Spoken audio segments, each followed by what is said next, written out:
ഏവരെയും പുതിയ വാർത്തകളിലേക്ക് ഞാൻ സ്വാഗതം ചെയ്യുകയാണ്. ട്രംപിന്റെ ഒരു അടവും ചിലവാകാത്ത രാജ്യമാണ് റഷ്യ. ഉക്രൈനെ റഷ്യ പരമാവധി അടിച്ച് നിലംപരിശാക്കുമ്പോൾ ട്രംപ് ഏതൊക്കെ തരത്തിൽ ശ്രമിച്ചിട്ടും ഉക്രൈൻ യുദ്ധം അവസാനിപ്പിക്കാൻ പുടിൻ തയ്യാറാവാതെ യുദ്ധം നിർത്തണമെന്ന് ട്രംപ് കൽപ്പിക്കുമ്പോൾ അത് ഒന്നുകൂടി ശക്തമായ രീതിയിൽ ഉക്രൈനെ ആരംഭിക്കുന്ന രീതിയാണ് ഇപ്പോൾ പുടിൻ തുടർന്നു വരുന്നത്. ഈ ആക്രമണം കാരണം ഉക്രൈൻ ഇപ്പോൾ ഏതാണ്ട് ഗസയുടെ തരത്തിലായിട്ടുണ്ട്. ഏതെങ്കിലും ഒരു യൂറോപ്യൻ രാജ്യത്ത് നിന്നോ അമേരിക്കയിൽ നിന്നോ കുറച്ച് ആയുധങ്ങൾ കിട്ടുമ്പോൾ അത് കൊണ്ടുപോയി റഷ്യയിൽ അടിച്ചിട്ട് തിരിച്ചു കിട്ടുന്നത് മുഴുവൻ രണ്ട് കൈയും കെട്ടി വാങ്ങിക്കൊണ്ടിരിക്കുന്ന രീതിയാണ് ഉക്രൈൻ്റെ സെലൻസ്കി ഇപ്പോൾ ചെയ്തുകൊണ്ടിരിക്കുന്നത് എന്ന് വേണം നമ്മൾ മനസ്സിലാക്കാൻ. ഇങ്ങനെ യുദ്ധം തുടരുകയും ഇതെന്ന് അവസാനിക്കുമെന്ന് യാതൊരുവിധ ഊഹവും ഇല്ലാത്ത സ്ഥിതിക്ക് രണ്ടാഴ്ചയ്ക്കുള്ളിൽ യുദ്ധം അവസാനിപ്പിച്ചില്ലെങ്കിൽ റഷ്യക്കെതിരായി വൻ ഉപരോധം ഞാൻ ഏർപ്പെടുത്തുമെന്ന് ട്രംപ് കഴിഞ്ഞ മാസം ഭീഷണിപ്പെടുത്തിയെങ്കിലും തന്നെ കൊണ്ട് കഴിയുന്നത് അങ്ങോട്ട് ചെയ്യുക എന്ന നിലപാടാണ് പുടിൻ സ്വീകരിച്ചത്. അതോടെ വാലിമടക്കി എങ്കിൽ നിങ്ങളുമായി ഒരു കൂടിക്കാഴ്ചക്കെങ്കിലും ഒരു അവസരം എനിക്ക് തരാമോ എന്ന് ചോദിച്ചുകൊണ്ട് ഈ ട്രംപ് പുടിൻ്റെ പിന്നാലെ നടന്നതിൻ്റെ അഭ്യർത്ഥനയെ മാനിച്ചുകൊണ്ട് ഉടൻ തന്നെ UAE വെച്ച് ഒരു കൂടിക്കാഴ്ചയ്ക്ക് പുടിൻ തയ്യാറായിരിക്കുകയാണ്. ഇത് ട്രംപിന് പുടിൻ്റെ കാലിൽ കെട്ടിപ്പിടിച്ച് കരയാനുള്ള ഒരു അവസരം അന്വേഷിക്കലാണെന്ന് എല്ലാവർക്കും അറിയാം. ഒരുപക്ഷെ ഇവർ തമ്മിലുള്ള ഈ കൂടിക്കാഴ്ചയ്ക്ക് ശേഷം റഷ്യ ഉക്രൈന് മേലുള്ള യുദ്ധം അവസാനിപ്പിച്ചേക്കാം, അല്ലെങ്കിൽ ആക്രമണം അവസാനിപ്പിച്ചേക്കാം. ഇങ്ങനെ ട്രംപ് പിടിക്കുന്ന ഒരു വിധത്തിലും പുടിൻ വഴങ്ങാത്തത് കൊണ്ട് ആ കലിപ്പ് മുഴുവൻ ഇന്ത്യയോടാണ് അയാൾ ഇപ്പോൾ തീർക്കുന്നത്. യുദ്ധത്തിന്റെ അവസരം മുതലെടുത്തുകൊണ്ട് റഷ്യയിൽ നിന്നും കോടിക്കണക്കിന് ഡോളറിന്റെ ക്രൂഡ് ഓയിലാണ് ഇന്ത്യൻ കമ്പനികൾ സ്ഥിരം കടത്തിക്കൊണ്ടിരുന്നത്. അതിൽ പ്രധാനി അംബാനി തന്നെയാണ്. ഈ അവസരത്തിൽ അംബാനി ശരിക്കും കാശുണ്ടാക്കിയിട്ടുണ്ട്. ശരിക്കും പറഞ്ഞാൽ ഈ അംബാനിയെ രക്ഷിക്കാൻ വേണ്ടി മാത്രമാണ് മോഡി ട്രംപിന് വഴങ്ങാത്തതും അയാൾ ഇന്ത്യയിലേക്ക് ഇറക്കുന്ന സാധനങ്ങളുടെ തീരുവ കുറയ്ക്കാൻ തയ്യാറാവാത്തതും. അങ്ങനെ റഷ്യയിൽ നിന്നും ഇന്ത്യൻ കമ്പനികൾ ക്രൂഡ് ഓയിൽ വാങ്ങി ഇവിടെ കൊണ്ടുവന്ന് ഇവിടുത്തെ റിഫൈനറികളിൽ ശുദ്ധീകരിച്ച വിമാന ഇന്ധനമായും ഡീസലായും മറ്റ് പെട്രോളിയം ഉൽപ്പന്നങ്ങളായും ഒക്കെ യൂറോപ്പിലേക്കും അമേരിക്കയിലേക്കും കയറ്റുമതി ചെയ്യുകയാണ് ചെയ്യുന്നത്. അമേരിക്കയും യൂറോപ്പും ഒക്കെ റഷ്യയെ നിരോധിക്കുമ്പോൾ ഈ റഷ്യയുടെ ഉൽപ്പന്നങ്ങൾ ഇന്ത്യ വാങ്ങിക്കൊണ്ടുവന്ന് അതിനെ വേറൊരു കുപ്പിക്കകത്താക്കി ഈ അമേരിക്കയെ കൊണ്ടും യൂറോപ്പിനെയൊക്കെ കൊണ്ടും ഒക്കെ തീറ്റിക്കുന്ന പരിപാടിയാണ് ഇന്ത്യ ഇത്രയും നാൾ ചെയ്തുകൊണ്ടിരുന്നത്. അതിൽ ഏറ്റവും രസം എന്ന് വെച്ചാൽ എണ്ണയില്ലാത്ത, അതല്ലെങ്കിൽ ഇന്ത്യയിലെ ഉപയോഗത്തിന് 10% പോലും എണ്ണ കിട്ടാത്ത ഇന്ത്യ എണ്ണ വിൽക്കുക എന്ന് പറയുമ്പോൾ അത് ഇന്ത്യക്കാരുടെ ബ്ലഡിലുള്ള കച്ചവട മികവ് എന്ന് വേണം പറയാൻ. അവർ മറ്റു സ്ഥലങ്ങളിൽ പോയി സാധനം എടുത്തുകൊണ്ട് വന്നിട്ട് അതിവിടെ ഒന്ന് സെറ്റാക്കി ടിന്നിനകത്താക്കി ഉമ്മാർക്ക് കൊടുത്ത് കാശാക്കുക. ഇതാണ് ഇപ്പോൾ ചെയ്തുകൊണ്ടിരുന്നത്. ശരിക്കും പറഞ്ഞാൽ മര്യാദക്കുള്ള വിലയിൽ ഇന്ത്യ കൊടുക്കുന്ന ഈ എണ്ണ കൊണ്ടാണ് യൂറോപ്പ് ഇന്ന് ജീവിക്കുന്നത് എന്നുള്ളതാണ് വാസ്തവം. എന്നാൽ ലോകം മുഴുവൻ പട്ടിണിയാക്കണം എന്ന് പ്രതിജ്ഞ ചെയ്ത് ഭരണത്തിൽ കയറിയിട്ടുള്ള ട്രംപിന് ഇതത്ര സുഖിക്കുന്നില്ല എന്ന് വേണം പറയാൻ. റഷ്യയെ തോൽപ്പിക്കാൻ കഴിയാതിരുന്ന ട്രംപിന് ഇന്ത്യ ചെയ്യുന്ന ഈ കച്ചവടത്തിൽ വീതം കിട്ടില്ല എന്ന് മനസ്സിലായപ്പോൾ ഇന്ത്യ റഷ്യയിൽ നിന്നും ഇനി എണ്ണ വാങ്ങാൻ പാടില്ല എന്നാണ് ട്രംപ് കൽപ്പിച്ചത്. ശരിക്കും പറഞ്ഞാൽ ഇന്ത്യയുടെ കഞ്ഞിക്കലത്തിൽ കൈയിട്ട് വരുന്ന ഒരു പരിപാടിയാണ് ഇയാൾ ചെയ്തത്. അതുകൊണ്ടാണ് മോഡി സർക്കാർ ഈ ട്രംപിൻ്റെ ആവശ്യത്തിനെ എതിർക്കാൻ തയ്യാറായത്. അതോടുകൂടി ട്രംപിനും വാശിയായി എന്ന് വേണം പറയാൻ. എന്നാൽ ഞാൻ ഇന്ത്യയെ പട്ടിണിയാക്കും, ഇന്ത്യയുടെ സാമ്പത്തിക ഭദ്രത ഞാൻ പൊളിക്കും എന്നൊക്കെ വിളിച്ചുകൂകി പറഞ്ഞുകൊണ്ട് അമേരിക്കൻ ഉൽപ്പന്നങ്ങൾ ഇന്ത്യയിൽ വില കൂട്ടി വിൽക്കുന്നതിൽ പ്രതിഷേധിച്ചുകൊണ്ട് ഇന്ത്യയിൽ നിന്നും അമേരിക്കയിലേക്ക് ഇറക്കുമതി ചെയ്യുന്ന സാധനത്തിന് 25% തീരുവ കൂട്ടി വെച്ചിരിക്കുന്ന ട്രംപ് അതിൻ്റെ പുറമെ റഷ്യൻ ടിക്കറ്റിൽ ഒരു 25% തീരുവ കൂടി അടിച്ചെടുത്ത് കൊടുത്തുകൊണ്ട് 50% ടാക്സാണ് ഇന്ത്യക്കെതിരെ അമേരിക്ക ഏർപ്പെടുത്തിയത്. ഇനി അതിലും ഒതുങ്ങിയില്ലെങ്കിൽ 100% ആക്കും എന്നും ട്രംപ് ഭീഷണി മുടക്കിയിട്ടുണ്ട്. റഷ്യൻ എണ്ണ വാങ്ങുന്നതിലൂടെ ഇന്ത്യ കൊടുക്കുന്ന കാശ് കൊണ്ടാണ് വിശപ്പറിയാതെ റഷ്യ ഉക്രൈനെ അടിച്ച് തകർക്കുന്നത് എന്നാണ് ഈ ട്രംപ് എന്ന കാലമടന്റെ വാദം. യവൻ കൊടുക്കുന്ന കാശും ആയുധവും ഉപദേശവും കൊണ്ടാണ് യൂതഭീകരന്മാർ പലസ്തീനെയും ഗസയും ആക്രമിക്കുകയും അവിടുത്തെ ജനങ്ങളെ പട്ടിണിക്കിട്ട് കൊല്ലുകയും ചെയ്യുന്നത് എന്നിവൻ സമ്മതിക്കില്ല. ഇവന്മാർ ചെയ്യുന്നതെല്ലാം ന്യായം, ബാക്കിയുള്ളവർ ചെയ്യുന്നതെല്ലാം മോശം. ആ ഒരു നിലപാടാണ് അമേരിക്കയ്ക്ക് ഉള്ളത്. ഇതിനെ തനി പോക്രിത്തരം എന്നാണ് പറയേണ്ടത്. ലോകരാജ്യങ്ങൾ മുഴുവൻ അമേരിക്കൻ അടിമത്തത്തിൽ കഴിയണമെന്നാണ് ട്രംപിൻ്റെ ആഗ്രഹം. അത് പൂർത്തീകരിക്കാനുള്ള ഒരു ഓട്ടത്തിലാണ് ട്രംപ് ഇപ്പോഴുള്ളത്. യൂറോപ്യൻ ഷണ്ടന്മാർ മുഴുവൻ അല്ല തന്നെ അമേരിക്കൻ അടിമത്തം അംഗീകരിച്ചത് കൊണ്ട് സകല നികുതി ഇപ്പം യൂറോപ്പിനെതിരായിട്ടുള്ളത് ഈ ട്രംപ് എടുത്തു കളഞ്ഞിരിക്കുകയാണ്. അപ്പോൾ 10 വിസ കൊടുക്കണ്ട, അമേരിക്കയിലേക്ക് ഇഷ്ടംപോലെ സാധനങ്ങൾ യൂറോപ്യന്മാർക്ക് ഇറക്കുമതി ചെയ്യാം, അതുപോലെ തിരിച്ച് അമേരിക്കയ്ക്ക് ഇങ്ങോട്ടും സാധനങ്ങൾ കൊണ്ടുവന്ന് വിൽക്കാം, 10 പൈസ അങ്ങോട്ടും ഇങ്ങോട്ടും കൊടുക്കണ്ട. ആ ഒരു നിലപാടാണ് ഇപ്പം യൂറോപ്പിൻ്റെ മേലെ എടുത്തിരിക്കുന്നത്. ഇത് അമേരിക്കൻ അടിമത്വം അംഗീകരിച്ചുകൊണ്ടുള്ള ഗുണമാണ്. ഇനി ട്രംപ് വരുമ്പോൾ കടക്കരയിൽ നിന്നും ഇവന്മാരൊന്ന് ഇറങ്ങി പുറത്തു നിന്ന് കൊടുത്താൽ മാത്രം മതി, ട്രംപ് തിരിച്ചു പോകുമ്പോൾ വീണ്ടും തിരിച്ച് കടക്കരക്കകത്ത് കയറാൻ കഴിയും. അങ്ങനത്തെ ഒരു അവസ്ഥയിലാണ് യൂറോപ്യന്മാരുള്ളത്. എന്നാൽ ഇന്ത്യയെ സംബന്ധിച്ച് ഈ ട്രംപിനെ എതിർക്കാനുള്ള ധൈര്യം ഇപ്പോൾ കിട്ടിയത് ഈ ബ്രിക്സ് കൂട്ടുകെട്ടിൽ നിന്നാണ്. അതായത് Brazil, Russia, Iran, China, India കൂട്ടുകെട്ടാണ് ബ്രിക്സ് എന്ന് പറയുന്നത്. ഇവരെല്ലാം പേരിൻ്റെ ആദ്യ അക്ഷരമാണ് ഈ ബ്രിക്സ്, BRICS എന്നുള്ളത്. ഇത് അമേരിക്കയ്ക്കും അവരുടെ ഡോളറിനുമൊക്കെ എതിരായിട്ടുള്ള ഒരു ബദൽ കൂട്ടുകെട്ടാണെന്ന് ട്രംപിന് നന്നായിട്ട് അറിയാം. ഇതിൽ Bolivia, Cuba, Malaysia, Nigeria, Thailand അങ്ങനെ കുറെ ചെറിയ ചെറിയ രാജ്യങ്ങളും ഉണ്ട് കേട്ടോ ഈ സംഘടനയിൽ. എന്നാൽ ബ്രിക്സ് വളരാത്തതിൻ്റെ കാരണം ഇന്ത്യയും ചൈനയും തമ്മിലുള്ള പോട്ടിയാണ് എന്ന് പറയാതിരിക്കാൻ കഴിയില്ല. ചൈനയുടെ യുവാനാണോ ഇന്ത്യയുടെ രൂപയാണോ ഈ ഡോളറിന് പകരമായിട്ട് പൊതു കറൻസി ആയിട്ട് ഉപയോഗിക്കേണ്ടത് എന്നൊരു തർക്കം ഈ രണ്ട് രാജ്യങ്ങളും തമ്മിൽ നടക്കുന്നുണ്ട്.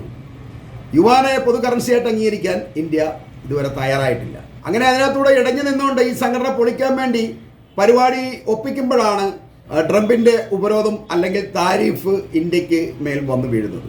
അതോടെ ഇന്ത്യ പാക് യുദ്ധത്തിൽ പാകിസ്ഥാനെ പിന്തുണച്ച ചൈനയിലേക്ക് ഓടാനുള്ള പരിപാടിയാണ് പറഞ്ഞുറപ്പിച്ചു വെച്ചിരിക്കുന്നത് എന്ന് നമ്മൾ അറിയണം. ശത്രുവിൻ്റെ ശത്രു മിത്രം എന്നൊരു നയമാണ് ഇന്ത്യ ഇവിടെ സ്വീകരിക്കുന്നത്. നല്ല കാര്യമാണ്, കുഴപ്പമില്ല. അങ്ങനെ ഒരു കൂട്ടുകെട്ടും നല്ലതാണ്. ചൈനയും റഷ്യയും ഇറാനും ഒക്കെ ആയിട്ടൊരു കൂട്ടുകെട്ട് ഇന്ത്യക്ക് നല്ലതാണ്. ആ കൂട്ടത്തിൽ പാകിസ്ഥാനും കൂടി ആയാൽ വളരെ ബെസ്റ്റായിരിക്കും. പക്ഷേ ഇന്ത്യ അതിന് തയ്യാറാവുന്നില്ല എന്നുള്ളതാണ്. എന്നാൽ ഈ ഓട്ടത്തിന് വലിയ കാര്യമൊന്നുമില്ല എന്നുള്ളത് വേറെ കാര്യം. കാരണം ഇന്ത്യ മുഴുവൻ അമേരിക്കയും അമേരിക്കൻ സാധനം കൊണ്ടും നിറഞ്ഞിരിക്കുന്ന ഒരു രാജ്യമാണ്. ഇറാനിട്ടൊക്കെ കൊടുത്ത പോലത്തെ ഒരു പണി അമേരിക്ക ഇന്ത്യക്കിട്ടെങ്കിലും തന്നാൽ ഇവിടെയുള്ള എൻ്റെയും നിങ്ങളുടെയും ഫോൺ പോലും അനങ്ങില്ല എന്നുള്ളതാണ് സത്യം. ഇവിടെയുള്ള ഐഫോണും യൂട്യൂബും ട്വിറ്ററും ആമസോണും ഫ്ലിപ്കാർട്ടും അതല്ലെങ്കിൽ പെപ്സിയും പോയിട്ട് ഈ പിള്ളേരുടെ തീട്ടത്തുണിയായ പാമ്പേഴ്സ് പോലും കടി കാണാൻ ഇന്ത്യയിൽ കിട്ടില്ല എന്നുള്ളതാണ് വസ്തുത. അരിയോ മണ്ണെണ്ണ ഇല്ലെങ്കിൽ ഒരുപക്ഷെ ഇന്ത്യക്കാർ പട്ടിണിയായിട്ട് വേണം ഇരുട്ടത്ത് കിടന്നേക്കാം. പക്ഷേ ഈ യൂട്യൂബും റീൽസും ഒക്കെ ഇല്ലാതെ എങ്ങനെയാണ് ഇന്ത്യക്കാർ കഴിയുന്നത് എന്ന് നമുക്ക് ചിന്തിക്കാൻ പോലും കഴിയില്ല. ഇനി ഇതൊന്നുമല്ല, അമേരിക്കയെ ധിക്കരിച്ചുകൊണ്ട് നമ്മൾ ആകാശത്തേക്ക് നോക്കിക്കഴിഞ്ഞാൽ നമ്മൾ ഈ മറ്റ് രാജ്യങ്ങളുടെ സാറ്റലൈറ്റുകൾ ആകാശത്തേക്ക് എത്തിക്കുന്ന ഒരു കച്ചവടം നടത്തുന്നുണ്ട്. കാരണം ചിലവ് കുറച്ചുകൊണ്ട് മറ്റ് രാജ്യങ്ങളുടെ എല്ലാം സാറ്റലൈറ്റുകൾ നമ്മൾ ഇവിടെ നിന്ന് നമ്മുടെ റോക്കറ്റ് കയറ്റി ബഹിരാകാശത്തേക്ക് വിടും. അതൊരു നല്ല പരിപാടിയാണ്, നല്ല വരുമാനമുള്ളൊരു മാർഗ്ഗമാണ്. അതിനിട്ടും ഈ ട്രംപ് പണിയും എന്നുള്ളതാണ് സത്യം. അതോടെ പണി കിട്ടിക്കഴിഞ്ഞാൽ നമ്മുടെ ഇവിടുത്തെ സ്പേസ് സെൻറ്ററിൻ്റെ എല്ലാം കാര്യം കട്ടപ്പുകയാവും. 10 പൈസ വരുമാനം ഇല്ലാതായി മാറും. ഇതെല്ലാം മനസ്സിൽ കണ്ടുകൊണ്ടാണ് ഇന്ത്യ ഞാൻ തീർത്ത് കളയുമെന്ന് ട്രംപ് പറയാൻ കാരണം. ഇതുകൊണ്ടൊന്നും നമുക്കൊരു ചുക്കും സംഭവിക്കാനില്ല എന്ന് നാട്ടിൻപുറത്തിരുന്ന് നമ്മൾ പറഞ്ഞാലും ട്രംപിൻ്റെ ഭീഷണി ചെറിയൊരു ഭീഷണി അല്ല എന്നുള്ളതാണ് വസ്തുത. ചൈനയും തുർക്കിയും ഒക്കെ റഷ്യയിൽ നിന്നും എണ്ണ വാങ്ങുന്നുണ്ടല്ലോ, പിന്നെന്താണ് ഞങ്ങൾക്ക് വാങ്ങിയാൽ എന്നൊക്കെയാണ് ഇന്ത്യ ഇതിനിടെ ട്രംപിനോട് ചോദിക്കുന്നത്.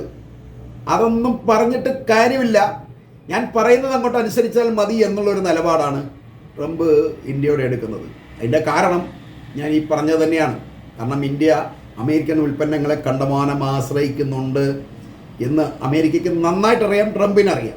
ഈ നമ്മുടെ നാട്ടിൽ തന്നെയുള്ള ആൾക്കാർ അമേരിക്കയ്ക്ക് പോകാൻ കഴിഞ്ഞില്ലെങ്കിൽ മാത്രമേ ഗൾഫിലേക്ക് വല്ല മറ്റു രാജ്യങ്ങളിലേക്ക് പോകാൻ തയ്യാറാവുന്നുള്ളൂ. ആദ്യം അമേരിക്കയിലേക്ക് ഒരു ചാൻസ് കിട്ടി കഴിഞ്ഞാൽ അവിടേക്ക് ചാടിക്കയറും. അമേരിക്കൻ ഉൽപ്പന്നങ്ങൾ കിട്ടിക്കഴിഞ്ഞാൽ നമ്മൾ ആദ്യം അമേരിക്കൻ ഉൽപ്പന്നമായിരിക്കും മേടിച്ച് വിഴുങ്ങുന്നത്, എന്നിട്ടേ നമ്മൾ ഇന്ത്യൻ ഉൽപ്പന്നങ്ങൾ വാങ്ങാറുള്ളൂ. അപ്പോൾ അങ്ങനെയുള്ളപ്പം ഇന്ത്യയിൽ മുഴുവൻ അമേരിക്കൻ ഉൽപ്പന്നങ്ങളാണ് അല്ലെങ്കിൽ അമേരിക്കയുടെ സാധനങ്ങളാണ് നമ്മൾ നിത്യവും ഉപയോഗിച്ചുകൊണ്ടിരിക്കുന്നത്. ഇതെല്ലാം അങ്ങ് കയറി ബ്ലോക്കാവും. ഉപരോധം വന്നാൽ പിന്നെ ഒന്നും ഇങ്ങോട്ട് വരില്ലല്ലോ. ഇക്കാര്യം നമ്മളിൽ പലർക്കും അറിയില്ല എന്നുള്ളതാണ് വസ്തുത. ഇതെല്ലാം ഇന്ത്യൻ കമ്പനികളാണെന്ന് ധരിച്ചിരിക്കുന്ന ഒരുപാട് ആളുകൾ നമ്മുടെ നാട്ടിലുണ്ട്. ഇപ്പം ടെസ്ലയുടെ കാർ ഇന്ത്യയിൽ വരാൻ വേണ്ടി പോയതാണ്. ഇന്ത്യ അതിൻ്റെ ടാക്സ് ഒക്കെ കുറച്ചിരുന്നെങ്കിൽ വലിയ ടോപ്പ് കാറ്, നല്ല സൂപ്പർ ക്വാളിറ്റി ഉള്ള കാർ, ഏറ്റവും അത്യന്താധുനിക ടെക്നോളജി ഉള്ള കാറ് 30-40 ലക്ഷം രൂപയ്ക്ക് നമ്മുടെ കൈ കിട്ടിയേനെ. പക്ഷേ ഇന്ത്യ ടാക്സ് കുറയ്ക്കാൻ തയ്യാറല്ല. കാരണം ഇന്ത്യൻ കമ്പനികളെയും കൂടെ ഗവൺമെൻറ് പരിഗണിക്കേണ്ടതുണ്ട്. ശരി തന്നെയാണ്, ഇവരെല്ലാം തീർന്നു പോകും. അതുകൊണ്ട് ഇന്ത്യ അതിന് തയ്യാറായില്ല. അതുപോലെ തന്നെ ഐഫോൺ ഇവിടെ ഇന്ത്യയിൽ വരാൻ വേണ്ടി പോയതാണ്, അതായത് ട്രംപ് തടഞ്ഞിട്ടുണ്ട്. ഇങ്ങനെ ഇതെല്ലാം ട്രംപ് ബ്ലോക്ക് ചെയ്തിരിക്കുകയാണ്. ഇന്ത്യയിലേക്ക് വരാനുള്ള അമേരിക്കയുടെ ഏതൊരു സാധനം ഉണ്ടെങ്കിലും അതെല്ലാം ട്രംപ് ബ്ലോക്ക് ചെയ്തിരിക്കുകയാണ്. അങ്ങനെ ഇന്ത്യ വളരണ്ട എന്നാണ് അയാൾ പറയുന്നത്. അങ്ങനെ ഇന്ത്യ എല്ലാ വിധത്തിലും പൊളിക്കാതിരിക്കുന്ന ട്രംപിനെ ഒരിക്കലും ഇന്ത്യക്ക് അല്ലെങ്കിൽ മോഡിക്ക് വെല്ലുവിളിക്കാൻ കഴിയില്ല എന്നുള്ളതാണ്.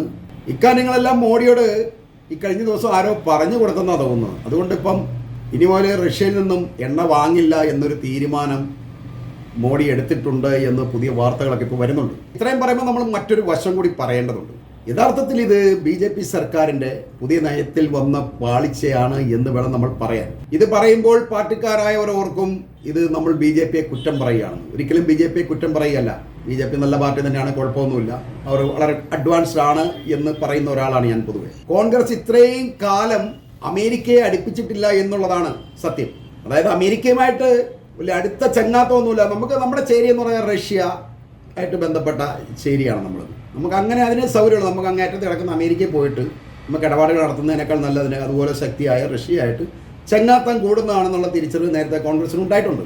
എന്നാൽ ഈ കോൺഗ്രസിൻ്റെ എല്ലാ നിലപാടുകളെയും പൊളിച്ചുകൊണ്ട് ഞങ്ങൾ പുതിയൊരു നയം, പുതിയൊരു ഇന്ത്യ എന്നൊരു സങ്കല്പത്തോടു കൂടിയാണ് BJP അധികാരത്തിലേക്ക് വരുന്നത്. അതിനുശേഷമാണ് ഈ BJP അമേരിക്കൻ ചങ്ങാത്തം ആഗ്രഹിക്കുന്നത്. മോഡിയുടെ പേഴ്സണൽ ഫ്രണ്ടാണ് ട്രംപ് എന്നിവരൊക്കെയാണ് ഈ സംഘപരിവാറുകാരുടെ പറഞ്ഞുകൊണ്ട് നടന്നിരുന്നത്. ഈ രാഷ്ട്ര തലവന്മാർ തമ്മിൽ എന്ത് ചങ്ങാത്തം, ഇതെല്ലാം അവരവരുടെ ഭരണം പോകുന്നതോടുകൂടി ഈ ചങ്ങാത്തം അവസാനിക്കുന്നേ ഉള്ളൂ.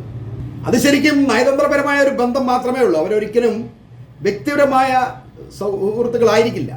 എന്നാൽ അത് തിരിച്ചറിയാനുള്ള ബോധം നമ്മുടെ നാട്ടിലെ സംഘപരിവാറിന് ഇല്ല എന്നുള്ളതാണ് വസ്തുത. എന്നാൽ രണ്ടാമത്തെ ടൈമിൽ ട്രംപ് വന്നപ്പോൾ ട്രംപിന് മറ്റൊരു നിലപാടാണ് ഉണ്ടായിരുന്നത്. ഒരിക്കലും മോഡിയെ അയാൾ അടുപ്പിച്ചില്ല എന്നുള്ളതാണ് സത്യം. അയാളുടെ സത്യപ്രതിജ്ഞയ്ക്ക് ലോകത്തുള്ള എല്ലാ രാഷ്ട്ര തലവന്മാരെയും വിളിച്ചിട്ടും ഇന്ത്യയായിട്ട് ഇത്രയും ചങ്ങാത്തമുള്ള അമേരിക്കയിൽ അയാൾ ഈ മോഡിയെ വിളിച്ചില്ല എന്നുള്ളതാണ്. അത് ശരിക്കും പറഞ്ഞാൽ നമ്മളെ അവഗണിക്കുന്നതിന് തുല്യമാണ്. അത് ഒരു കാരണമില്ലാതാണ് ഈ ട്രംപ് മോഡിയെ ഇങ്ങനെ അവഗണിക്കുന്നത് എന്ന് പറയുന്നത്. കാരണം അതിൻ്റെ അർത്ഥം അയാൾ നേരത്തെ തന്നെ ഇന്ത്യയെക്കുറിച്ച് അയാൾ മനസ്സിൽ കുറച്ച് കാര്യങ്ങളൊക്കെ കണക്കുകൂട്ടി വെച്ചിട്ടുണ്ട്. അവർ ശരിക്കും ഇന്ത്യയല്ല ടാർഗറ്റ് ചെയ്യുന്നത്, മോഡി സർക്കാരിനെയാണ്. അപ്പം അവരെ ടാർഗറ്റ് ചെയ്തുകൊണ്ട് അയാൾ ഇന്ത്യയിൽ വിലക്കെടുക്കണം എന്നുള്ള കണക്കൂട്ടലിൽ തന്നെയാണ് അയാൾ രണ്ടാം ടൈമിൽ പ്രവേശിക്കുന്നത് തന്നെ. അതുകൊണ്ടാണ് ഫസ്റ്റിൽ തന്നെ ഈ മോഡിയായിട്ട് ഒരു അകൽച്ച സൃഷ്ടിച്ചുകൊണ്ട് അപ്പം ഇന്ത്യക്ക് മേൽ കൂടുതൽ ഉപരോധങ്ങൾ ഏർപ്പെടുത്താനോ അല്ലെങ്കിൽ ഈ ടാക്സ് അടിച്ചു കൊടുക്കാനോ കഴിയുള്ളൂ. സൗഹൃദമൊന്നുമില്ലല്ലോ, അപ്പോൾ പിന്നെ നമുക്ക് നോക്കേണ്ട ആവശ്യമില്ലല്ലോ. അതാണ് ഇവിടെ സംഭവിച്ചത്. അപ്പോൾ ഈ ട്രംപിൻ്റെ കാൽക്കുലേഷൻ പോലെ തന്നെ കാര്യങ്ങളൊക്കെ മുന്നോട്ട് പോയി എന്നുള്ളതാണ് രസം.